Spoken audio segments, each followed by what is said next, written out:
Hello everybody, I am Shepos and welcome back to Let's Play Clive Barker's Undying. So, hello there Lizabeth. You're more than new, little man.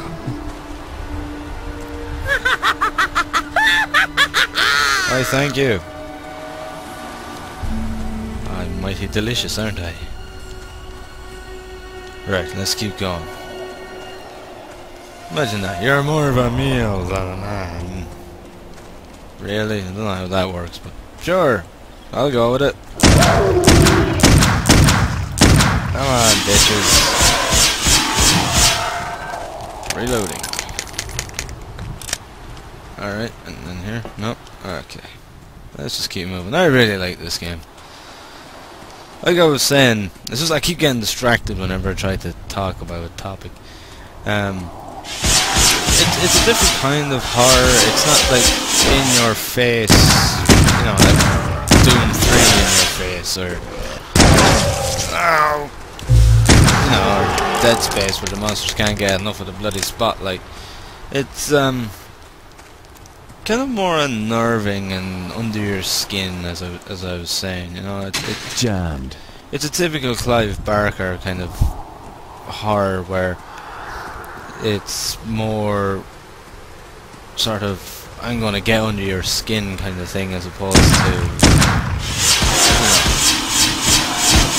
I'm going to gross you out and get under your skin, as opposed to just make you jump like a little bitch. It's, you know, that's kind of the way that his horror is. It sort of more grosses you out, as opposed to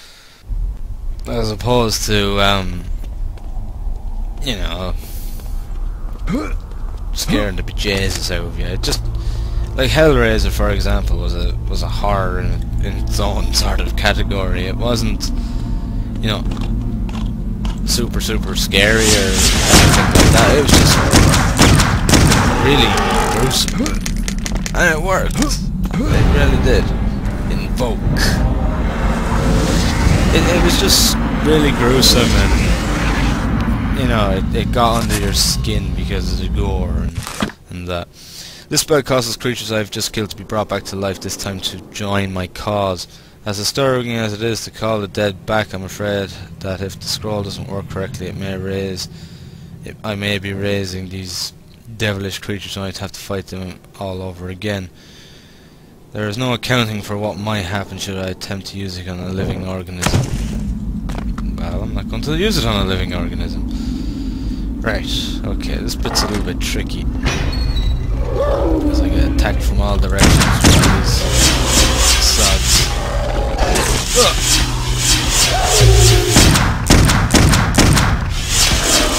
Come on. Yeah.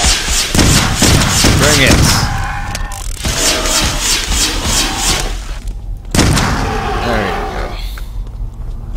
Many kids over there, but I can't go that way. Right. Ammo reserves are running rather low, and I'm not liking it at all.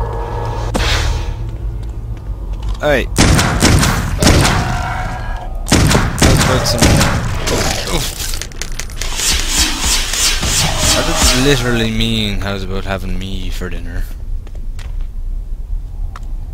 Okay. Let's go this way. It's a bit of a tight squeeze, isn't it?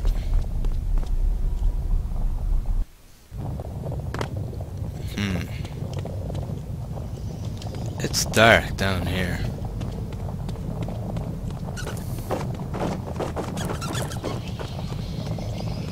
Oh, come on, where did you go? One down. But, yeah, it's got a bit Lovecraftian sort of a feel to it as well. It's got a real sort of Lovecraftian touch to it as well. Oh, here we go, skellies. How's it going, boys?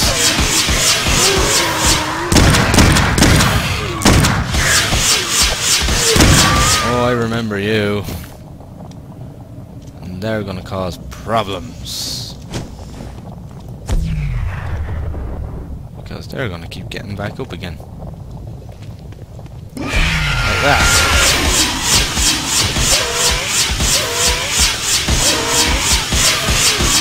Come on already.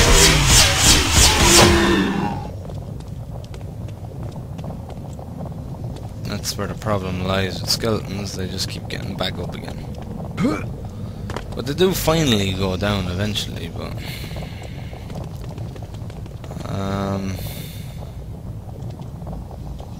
let me just take out my revolver and load these into it. Ow. Ah. Great.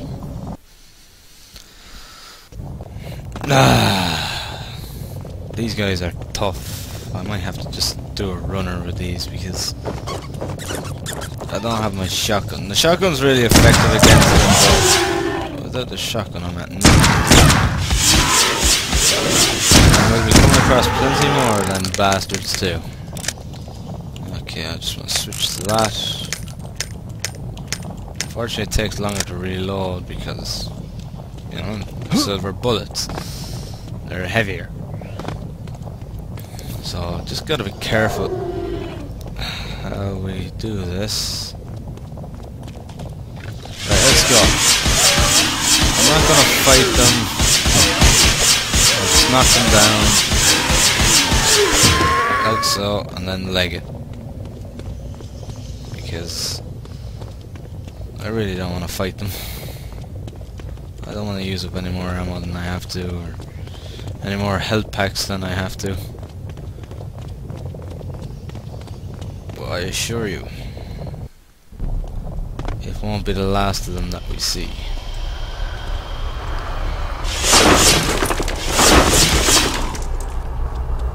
Okay. I'm going to be grabbing that and that. And we're going to move down here. This gets tricky because it's now that the game starts to get hard. And this is probably around the hardest part of the game because it's before you have any real significant firepower as well. I see. I don't think you can hide from me. Because you can't.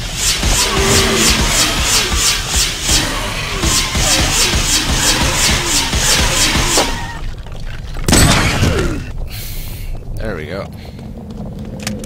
Allow me to just reload my gun for a second. Okay. Here is a bit trickier because we're just gonna have lots of skeletons raising up out of fucking ground and just lying around, and we're gonna have no way of taking them. Well, we can try and take them down, but we're pretty much wasting our time trying to do it. We just need to do it this way instead and just keep going. So, let me see. Right, there's bullets there, a health pack there, and there's also a skeleton raising up out of the grave. Alright, let's just keep moving. I can't quite remember what it is I actually have to do here. Oh, crap. Shit, what do I do? I hardly have to kill them all, do I? Oh! That's it, you fire your bombs at me, you dick. One down. Crap. I have no idea what I have to do here. I cannot remember. Ugh.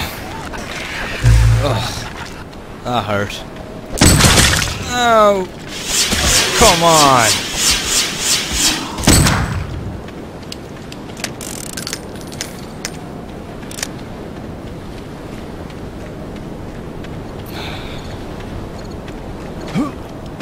Well, I'm not supposed to go back down there, or I would hardly believe so. That's it. You get stuck in there. Lie down and play dead. Do I really have to keep killing all these?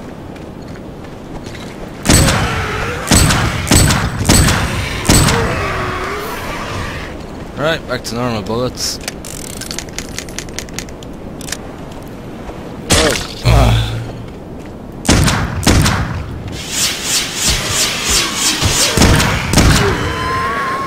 That's it. You lie down there and die. Again.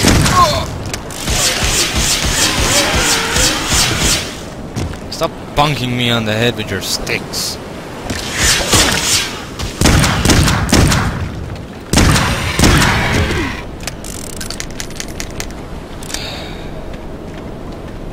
Is this really what I have to do?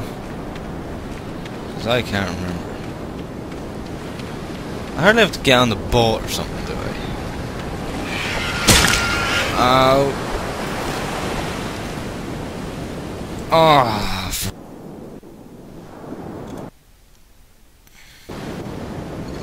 Right, I just reloaded that because I wasted a lot of ammo doing that, so I just said I'd reload, pick up the few bits, and then get on the boat. Get away from me. Skeletons, assholes that you are. Right, okay, so we just gotta jump on the boat. I wish I knew that the first time. Run! Oh, run for your lives! Right. So we're at the monastery. Okay. I'm not quite sure how this works. Alright, now this is kind of where things start to really get a little bit strange. Because we're at the old monastery. Now, if you remember, as we went through each episode, we heard about a monastery and that it's now in ruins and shit, and that basically there was these monks that were guarding it. And every night, Lizabeth could see these lights coming from the monastery and mausoleum. So basically all this is going to start making a little bit more sense now. It's going to get strange, but it's also going to make sense. If you get my drift, it's kind of a bit of both at the same time here. So I'm going to just equip my health. I'm going to actually use one. I like to keep my health topped up to the maximum as often as possible. But yeah, I like Clive Barker's writing. He's very unusual. He just does it the way that he wants to do it, and that's fucking it. Ow. I mean, the Hellraiser films were absolutely amazing films. They were fucked up. They were gruesome, they were fucked up, and I loved every minute.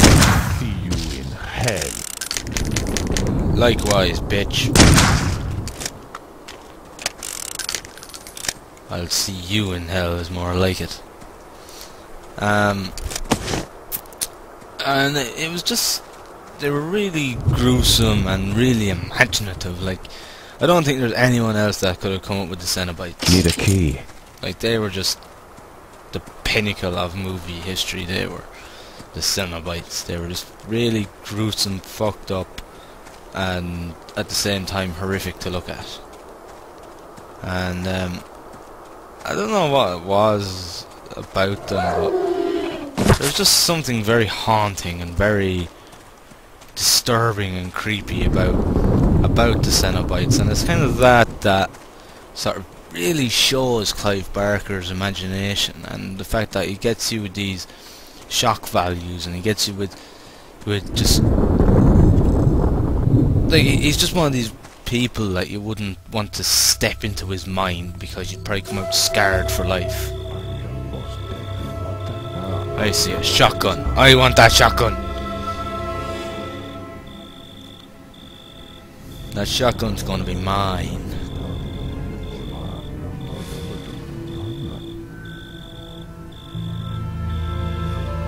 Alright.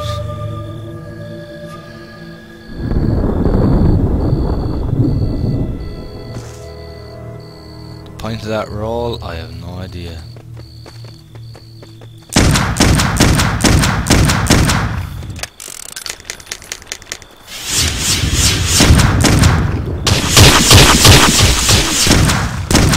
There we go. But yeah, he's one of these authors, and you just would not want to. You just wouldn't want to enter his mind for a day, because you'd come out a very disturbed and scarred person. And his imagination's like that. It's just really dark and really gruesome and just really fucked up. And it's kind of what makes him so different. It separates him from other authors and producers and, you know, directors and things like that. He's just got this unlimited Jammed. sense of just complete and utter fucked up imagination. Head. Won't budge. Okay, so I've got the tower. Whoa! What the fuck? Where did you come from, you dick? I've no idea where he came from. And it is what separates him from Jammed. others, you know. And I really, really like it. And it's, oh yeah, I'll read that in a second. And that's why I really like this game as well, because it's so different to the others. The story's different. The whole way that the game plays is different. I suppose you could call it kind of it's a little bit like Hexen to a point, or Heretic. I'll admit that it has similarities like to those two games, but it's still, you know, it's still a sort of world of its own as well. It's kind of what it reminded me. The gameplay style is very similar to that of Hexen, or as I said, Heretic, but it's just also a big time game of its own as well, and it's just in its own league that, you know, you can't really compare it to anything else. And it's a shame that it never got the appreciation that it deserved, because it just came out at the wrong time, as I said. It just, you know, it came out during the hype of Deus Ex, and Deus Ex was all the talk at the time, and, you know, there was the whole anticipation for the sequel and everything else, and yeah, this game kind of just got left and forgotten. And it really shouldn't have.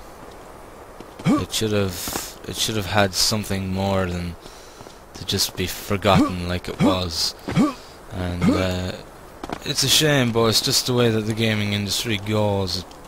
Especially back then, when you didn't have the indie scene, or you didn't have the online distribution that you have today, and it wasn't as easy to get your game out there and get people to know it and you know, hear about it. It wasn't that easy, and unfortunately, like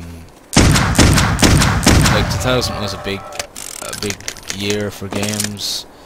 I mean, you had like 2001. You had games like, you know, like Deus Ex. You had games like Unreal Tournament coming out. You had Quake 3, I think, was around about the same time as well. You had,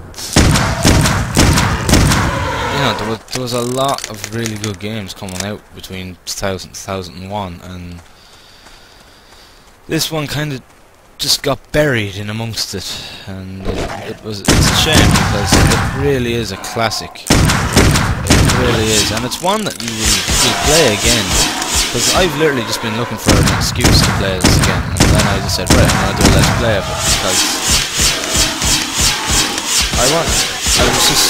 I just really want to play it again, and to do a let's play of it is more than enough of a reason to play it again. And yeah, I'm loving playing this just as much now as I was the first time I played it. I'm just loving every minute of it. It's absolutely awesome.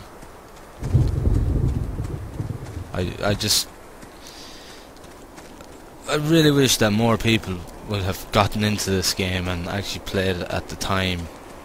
And for anyone that hasn't played this, get it on GOG. I think it's about $5.99. You can get it on GOG. It's all set up. This is the retail version. I've got the sold out retail version of it. So yeah, that's why the game sometimes crashes on me. Sorry, for a second there I thought the donkey got squashed by the door, but it didn't. But yeah, I mean, try this game out. It is really, really good. Oh, the blood is actually going the correct way this time, as opposed to going upwards. It's a really, really good game, and I'd highly recommend it. I mean, again, like Clive Barker, he did do another game much later on called Jericho, and it was an alright game in its own sense, but and it had his whole, it had Barker's typical sort of storytelling and real bizarre and fucked up ways, but it kind of missed the mark as an actual game. It just kind of, it didn't do too well on the gameplay side of it. It was good on storyline and things like that. The story was, it was typical Barker, what you'd expect from Barker, and things like that. Like it was a lot more gruesome, and it was even darker than this in a sense. But it was a very hard game to play, and it's just the way that the game was badly designed. The controls were awkward, and it just didn't always work too well, unfortunately. Okay, I'm going to switch back to this, and we're going to have a look at this journal. Okay, ingredients. I can only hope that someone will find these scribblings of mine, someone who can continue my quest, for I may not be long for this earth. I seek a magical talisman, an evil weapon known as the Scythe of the Celt. I fear that this weapon has fallen into the wrong hands, and so I've undertaken a quest to find the scythe before it was taken from this ancient monastery. You see, hard as it may be to believe, there is a way to travel back to the days when this monastery was populated with the wise monks who first found the scythe of the Celt. These monks were versed in the ways of magic, and they had a portal that would allow them to travel across distant lands instantaneously, across distant times as well. I know not exactly where the portal is, but I do know that 3 items were required to open it. A golden medallion, in the shape of a sun, we have, a potion made up primarily of mercury, and finally an ancient scroll on which the incantation to open the portal was written. I myself have found this medallion and hidden it nearby, but the other 2 components elude me yet. And now it appears I will never have a chance to find them. I have broken my leg, and I fear that these strange dog beasts that roam this land can sense my weakness. They come closer with each passing of the sun. I fear that they will soon attack. My faith be my armour, Brother Jonathan Macmoor. A double-barreled shotgun of potent force. It appears I may choose between firing of individual or double shot, depending on my taste for maximum effectiveness in close quarters. Okay, I'm going to leave it here for this part, guys, so thank you very much for watching. I hope you've enjoyed the video, and as always, I'll see you in the next one. Thank you, and have fun.